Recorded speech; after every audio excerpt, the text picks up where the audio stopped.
So, like I said, Natalie was pretty much giving Get Out vibes, and Milchek, he wasn't really feeling it. Of course, he stood face in front of her, but we later see like he put the images away, the photos of himself depicted as Kier. He put them away, and he didn't seem very like ecstatic about it, anyways. And speaking of Natalie, she actually ended up later on in the episode at Rickon's house, and they were sitting there discussing the book. And I got the senses of basically they were like talking about how the work innies found the book and how they took to the book and how it changed them and inspired them. It inspired them, and would he be willing to consider making another version that would be suited for the severance workers or what have you. And as they're talking about it, discussing it, Devin walks in and she's like, the fuck? Mind you, they're kind of giving each other googly eyes, and it's giving like, do y'all know each other? And what's really going on? Because Devin definitely was like, who is she? And they explain, and she's like, so why do you guys need to redo a book that's already been read by severed workers?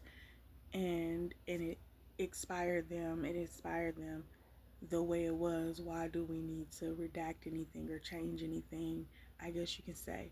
And she kind of just like wrote it off, but she was definitely giving like, get up at my house.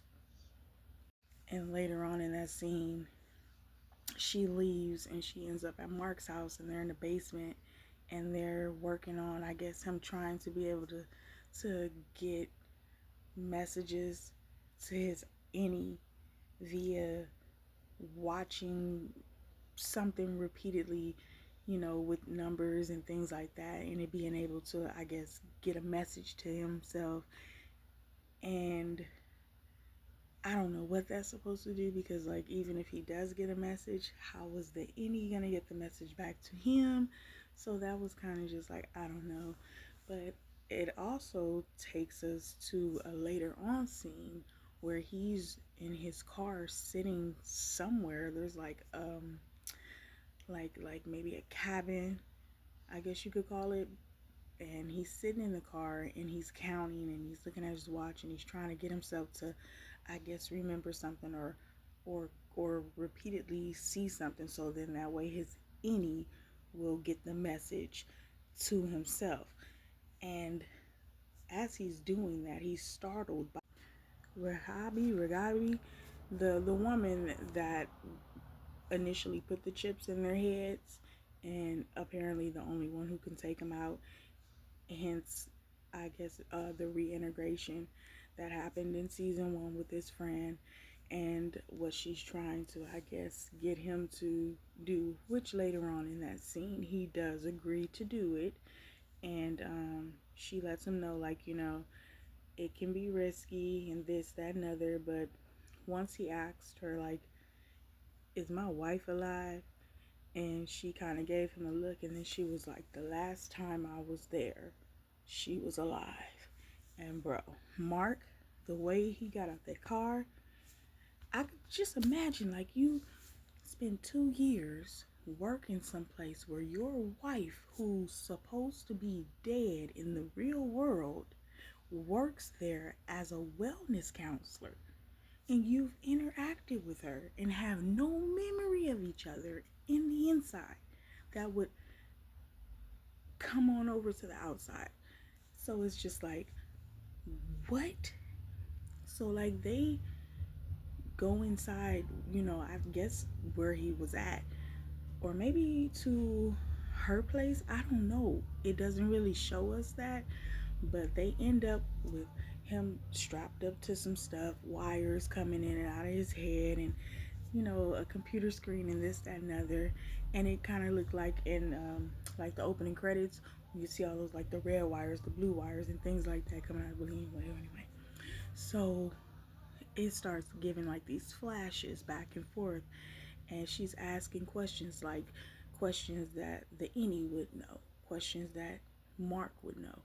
And at first it was kind of giving like, huh, what, and then all these different flashes start happening, and then the brain signals, instead of being like, separated and doing their own thing, they eventually go meow, and they click together, and we see Mark for the first time on the table like Helly R was when she woke up, and he's wearing like red or whatever outfit, but mind you, in the opening credits he's wearing red too, like his pajamas are. Anyway, like that's a whole nother different thing, but I'm just saying, like, I think in the next episode we're gonna see that she was successful with unsevering Mark, and he's gonna start this journey of being reintegrated in this, that, and other, and we're gonna get to tag along and see what that's about. This episode was crazy. It's a lot of stuff that I didn't include in my little, whatever you would want to call it, because I have a lot of little theories and things like that, and things that cross my mind, and I'll probably do a separate little video, but I only got a few minutes to record stuff in each little segment, because I ain't got no followers, I can't go live, I can't, do the real deal, so I just gotta give it to you like this, give it to you raw. And if you watch the show, like I hope you watch the show, then you get what I'm saying, you know what I'm saying? Okay.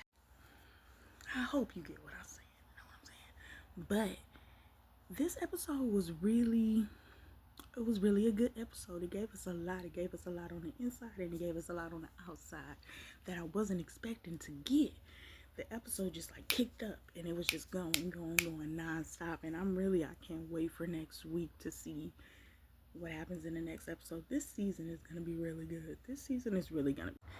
And I'm sitting here thinking about Miss Cobell and Helena and that interaction with them in the parking lot, and her, feeling like, look, you better respect me, respect, you better respect me. And Helena like, all right, I got your respect. Ding, ding, Natalie, can you connect us to the board? It's me, and it's Cobell. Let's set something up. I'm telling you, she was like, girl, I don't know who she really is. I think she's somebody. She might be somebody love child. She's somebody. But they start heading towards that little car, and she sees this guy, this tall guy, standing next to Helena, and she was like, it's giving danger, it's giving, don't get into that car, it's giving, y'all might not see me again if I get into this car, it's giving, you ain't really who you think you is, and let me show you, it's giving. You think I ain't got no brain, but I do when I'm not getting in that car. The way she scurried off and then did that pep in her step, it was like, let me get in this goddamn car now. Let me get in this car now. This is gonna be a really good season. Oh, and I forgot with Bert. Oh boy, he was watching him too.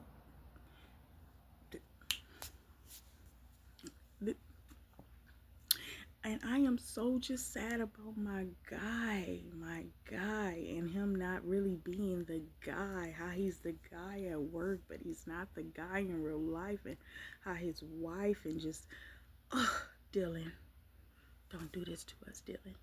Don't do this to us. Don't trade on your people.